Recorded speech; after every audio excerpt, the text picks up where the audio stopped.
It's like I can start from saying that yes, I want to be in the Navy, and then you have to fill out all of these papers. It was like, what did we do? It was like a 10-page document, like wanting to know like your history, where your family stays, and then you had to have like all the jobs you've ever worked.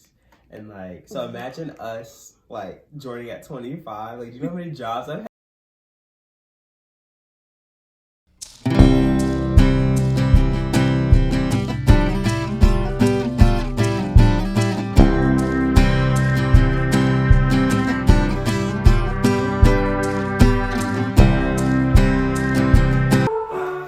Okay, guys, welcome. I have one of my closest friends that I've gained in the Navy. He goes by Kaze. And we're just going to go over the MEPS process for actually being recruited into the Navy. I can start from actually like saying that yes, I want to be in the Navy, and then you have to fill out all of these papers. Like it was like, what did we do? It was like a 10-page document, like wanting to know like your history, where your family stays, and then you had to like all the jobs you've ever worked.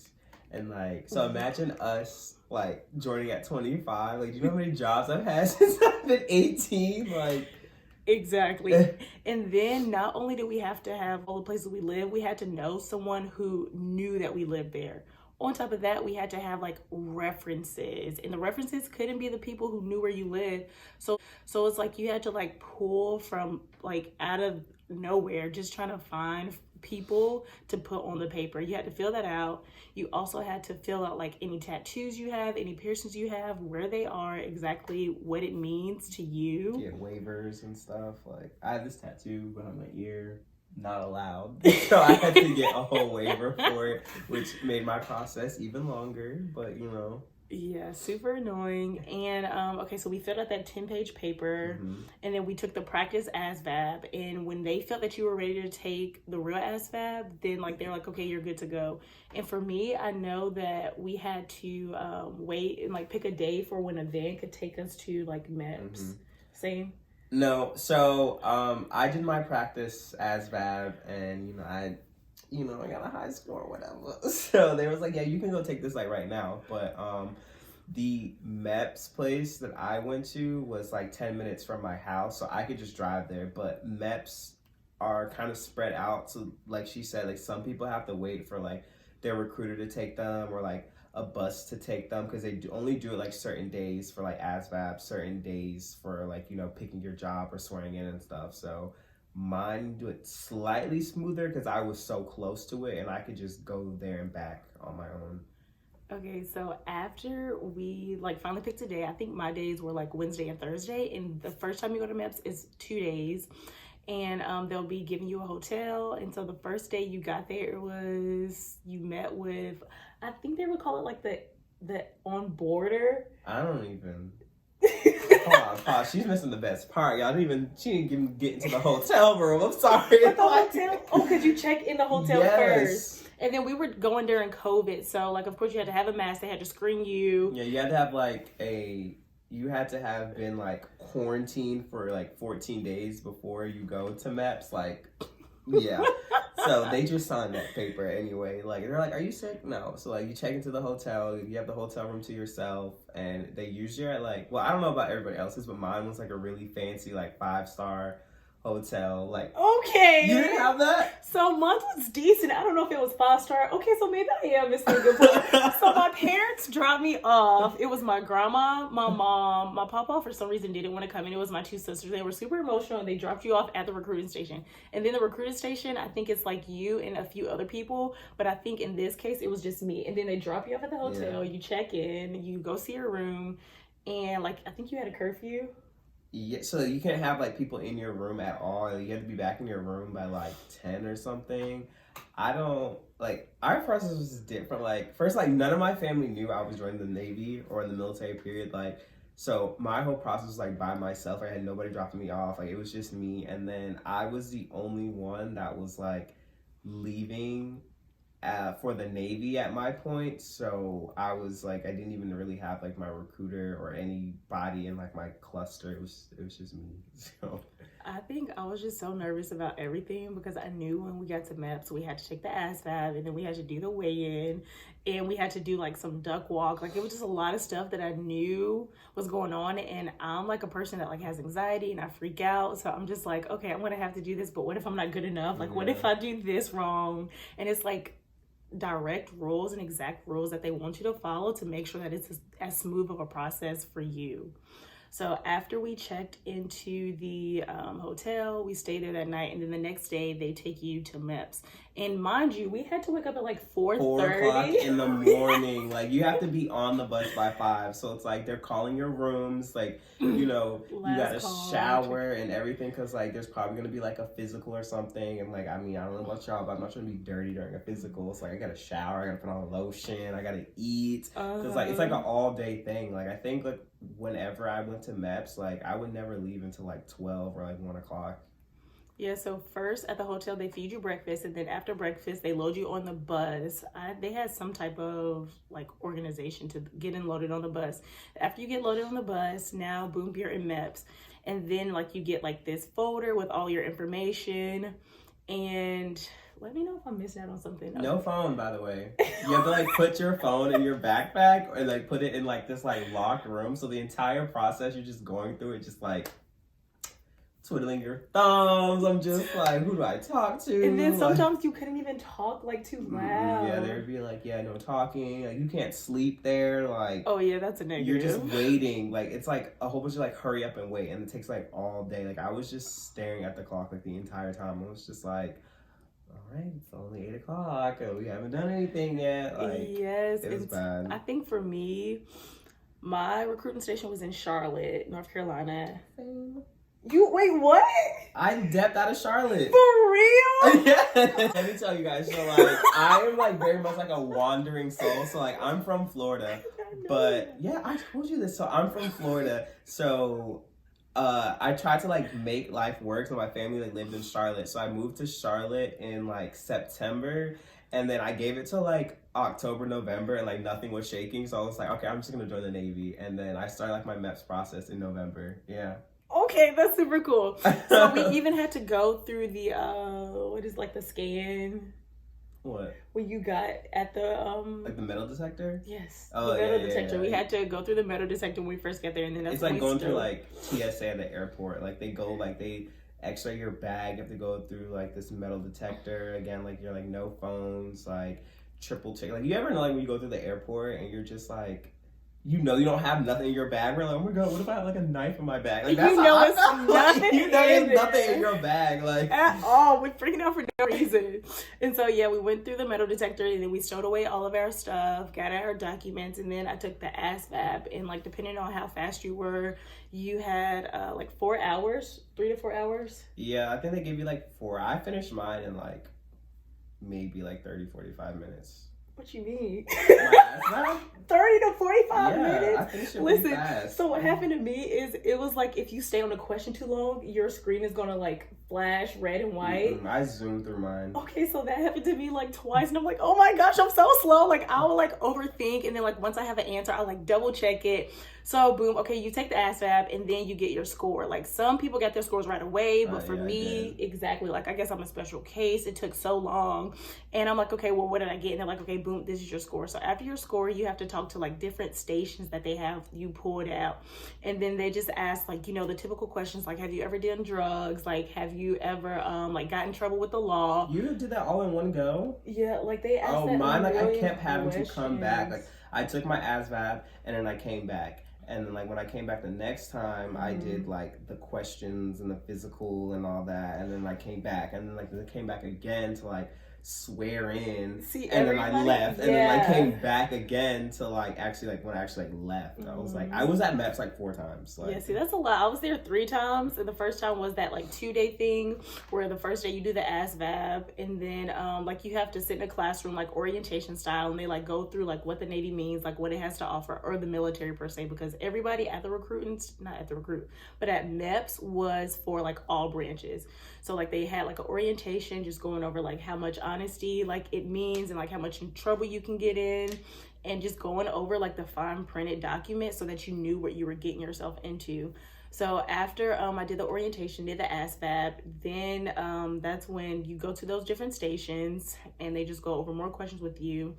And then the next day, that's when you do the physical, you get the weigh in, and then you do like the exercises to make sure that you have the capability of following through and you don't have any restraints, any medical problems. And that's when you get like a complete physical from like the doctor that they provide.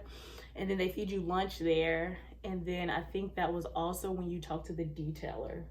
Yeah, so I do remember like that part. Like she said, like you go through like, you know, the physical part. That day's like really long. Like Oh my gosh. they literally, you get there again like 5 o'clock in the morning, and then they gave us like a breathalyzer test. I don't know if they did Yes, that was yes, so I was dumb to like, me. what? Like they got to drink the night before. Like Yes. I'm like, am I gonna get in trouble? Like I'm grown. Like, I can't drink. Like I'm gonna get in trouble for drinking. Like we're not at boot camp yet. Like, So what's the problem? they give you like a breathalyzer test, and then like she said, you have all these different stations. So you have like an eye test, like a sight test. You have like just regular Q&A of like, you know, how much do you drink? Have you ever smoked? Like your medical history test, and you have like the actual like physical where you have like this.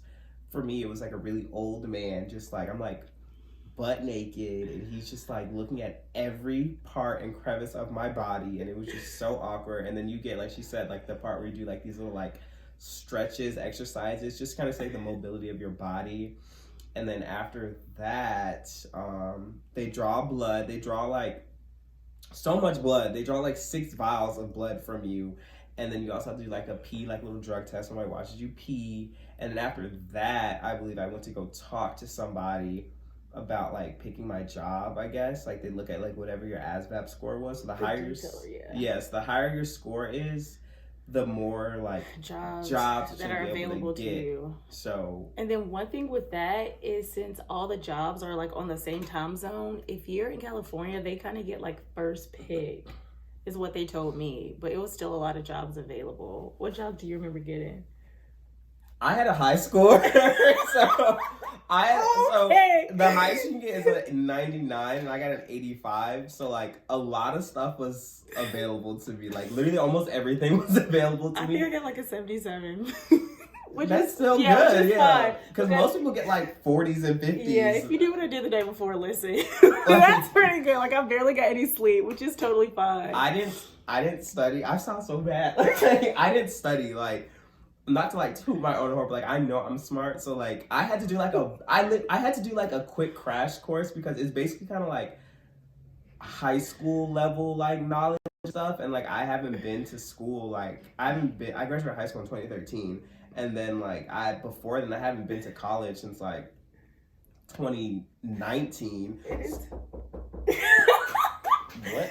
So like it was just so long since I've been in school, so like I did for like a week before, kind of like a crash, especially for the math. Like I'm a very articulate person, so like the words and like the word part of it, like I knew I was gonna be fine. Like the comprehension part, I knew I was gonna be fine.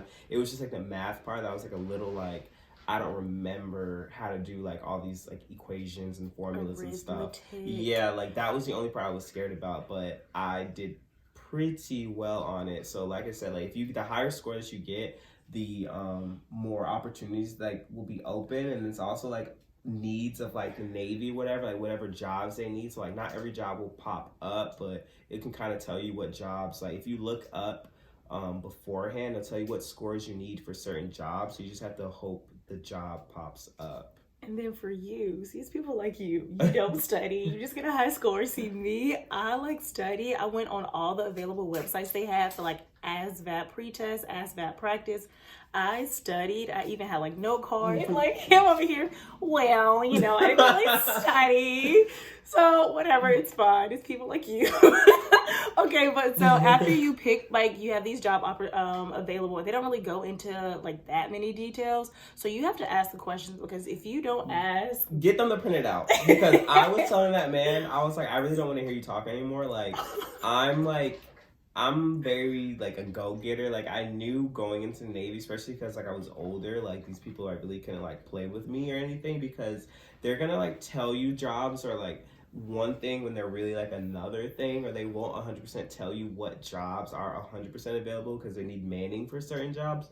So I just wanted him to print out everything, and I don't So care you how can much. read it. I wanted to read it myself pretty Yeah. much. And then I have cousins and family in the Navy, so I Don't- was calling them. Exactly. Don't feel rushed to pick the rate just because they're like telling you to. They're gonna tell you like you have to pick a job before you leave there, and that's not true. Like you can schedule it with your recruiter to go back another day. They're not gonna want to do that, but because that means they have to keep spending money on you, like the hotel and like the food and all that stuff. But like it's your career, it's your future, and it's like a pretty big decision to make. Like you're literally selling like your life away for XYZ amount of years. So definitely ask them to, you know, print out those papers so you can read it yourself, like the actual job description and like all like the statistics of it and all. And then if you know anybody in the military, like definitely contact them so you know, because they're gonna know like 100% like what jobs do what, because they work with these people. So And so for me, I had aviation, I had a CS, a culinary specialist, I had IT, which I really wanted, and some of the jobs, some of the jobs require like extra security, so you have to have a security clearance, and they just go more in depth of like your history than what they like actually. They already know a lot of things, but they go more in depth. I don't know how, but it's a thing. And so then I didn't want to do aviation because it just didn't sound fun for me. So I just want to say that I messed up the video. We recorded like the entire other half of the video, and I just learned a trick that the phone needs to be on airplane mode because a call interrupted it. And obviously I'm on the other side of my phone, so I definitely didn't see. Vlogging 101. Yes, we learn as we go. So as we were saying, I wanted the IT job, but they do have to go through extra security clearance, and I just was escaping from my past life, so I know all that stuff is going to be dug back up, and I just don't have time. Yeah, it's like I said before, you know, when you join the Navy at like our big old age of like, you know, we're not 18, so like we have a pass, and that pass usually is what gets rid of some debt, probably some college loans, like, you know, you probably miss a car note or two, you know, whatever, but it's like, and you have to be like, your credit score has to be like perfection. You have like to be a Karen. Like quite literally, I feel like all the people who have like the like CT IT jobs are like discolored. So anyway, but yeah, so just gotta be, you know, wary of that. You know, you might not get what you want even though you have the scores. Like that was like my situation. Like I had the scores, I just didn't have like the credit, the history, but it's fine. So with the rate that you pick comes a projected time that you'll be depping out and going on a boot camp. So for me, I think my boot camp day was June something. And after that, you are put into the DEP program, delayed entry program, and you just go to your recruiting office once or twice a week, and you just go over the orders, covers of century. General orders. 11 general orders, that's what it is. You go over Sailor's Creed. 11 general orders. Chain of command, like. You learn the alphanumeric kind of code. And they just give you a big book to make sure that you're reviewing, learning, and you also go over the fitness aspect of boot camp. You run, I know we ran an hour. I didn't have an organized DEP program. Like I literally entered DEP and I never saw anybody again until it was the time for me to leave. Mm-hmm. Like, and that was like, I DEP'd January 6th and I left March 22nd. So all that time frame, like I was just doing whatever. But I do recommend that you guys work out. People came to boot camp. Because yeah, like if you don't work out, you're gonna fail. If you fail, you get pushed back. And if you get pushed back 3 times, then you're out of here. But everybody was so like happy that they got pushed back because the checks now, we're not spending money, so the checks are just ragged. No type of money was worth my mental health. I was ready to get 3 months was enough. Yes. There were people who was in there like I started in March, and there was people at my date that was like, oh, I've been here since January. Like immediately, no, I left in June, so that means you had been there for 6 months. Like that's. Yeah, people had true stories, but it's only because they were breaking the rules. But we're going to get more into the boot camp situation later on in the next video. So after we went through the DEP program, then you have your projected boot camp date, and then they drop you off at the, well, my family came with me and they dropped me back off at the recruiting station. And then from the recruiting station, it's either you and several other people that are leaving too, but in my case, it was just me. And then you just wait at the hotel. You just wait. Wait. And then finally, you go ahead and go to the MEPS, and then you swear in again. And then after you swear in again, you go ahead and get your itinerary. You get a lunch voucher for up to $25. And they select like a captain, whoever has the biggest rate, the highest rate. Rank or something. Yeah, my situation, it was the one who had like more flight experience, who was familiar with the airport, and who was the oldest, and it's clearly my old ass. But anyway, yeah, so I was the captain, and like we said in the last video, but like we were lost because they gave you instructions on the sheet to find the USO, but the USO was in different places and different terminals, and then like we had to find food, the ones that was open, because we finally pulled into Chicago so late. Yeah, the only thing that was open for us was like McDonald's. And it's like, do I want to eat McDonald's right before I'm about to go to boot camp? Right, this and is it's our like, last meal. oh yeah, my last supper was a crispy chicken sandwich with some French fries and a Sprite, and I'm like, I can't find the USO, I can't find the people. And then I was trying to rack up on like using all of that money first of all, and then my vegetarian ass just eating like a sandwich with no meat patty. I think the girl that I was with was vegetarian. She's like, can I just get a smoothie? And I was just like, really? I was like, that's what you want. I remember that day like it was yesterday, honestly, when you think about it. So we were running around the airport, and then finally, like we even had to call like the USO number, like asking like who are we reporting to, where are we going, until finally, and I felt bad because everybody was looking at me like I did something wrong, but you had the same issue too. Once we finally got to like our, I guess the authorities, our superiors who we were reporting into, like it was just no fun and games, like everything, turn off your phone, put it in your right trouser pocket. And then we get our feet measured. They measure like if you had a mid-rise, low-rise. Like the arch in your foot or something. Like were you flat-footed? Did you have an arch? Or like blah, blah, blah. Because you're going to be wearing your boots like all day, every fucking day. So they was getting it together fast and in a hurry. But then once we did that, we just sat there, crisscross applesauce, just sat there.